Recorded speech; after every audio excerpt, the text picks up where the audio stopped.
যেন সবাই ঐক্যবদ্ধ। রাজনৈতিক ভেদাভেদ ভুলে কয়েকটি দলের প্রভাবশালী নেতারা একযোগে এ লুটে মদদ দিয়েছেন। সাদা পাথরের চারপাশে বিজিবির 4টি ক্যাম্প ও চেকপোস্ট থাকলেও দায়িত্বে থাকা সদস্যরা থেকেছেন নিশ্চুপ দর্শকের ভূমিকায়। চুরি করতে না পারে সেজন্য কিন্তু আমাদের টহল এখানে আছে, সেজন্য কিন্তু পাথরগুলো এখানে রয়ে গেছে এবং এটা ঘিরেই কিন্তু স্পটটা।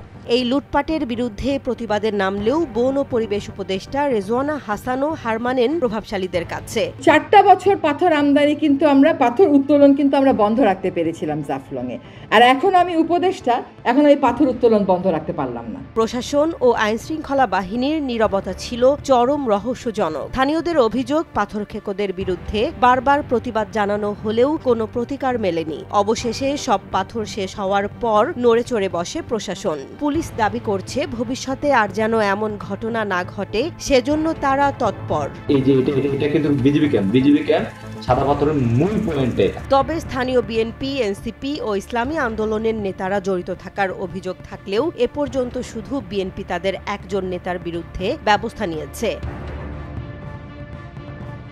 এ পরিস্থিতিতে স্থানীয়দের দাবি, দেশের অন্যতম পর্যটন কেন্দ্রকে বাঁচাতে দোষীদের বিরুদ্ধে দ্রুত আইনি ব্যবস্থা নিতে হবে। একই সঙ্গে সংশ্লিষ্ট রাজনৈতিক দলগুলোকে নিজেদের নেতাদের অপকর্মের দায় নিতে হবে এবং কঠোর শাস্তির ব্যবস্থা করতে হবে। না হলে বিলীন হয়ে যাবে ভোলাগঞ্জের সাদা পাথরের সেই স্বর্গীয় সৌন্দর্য।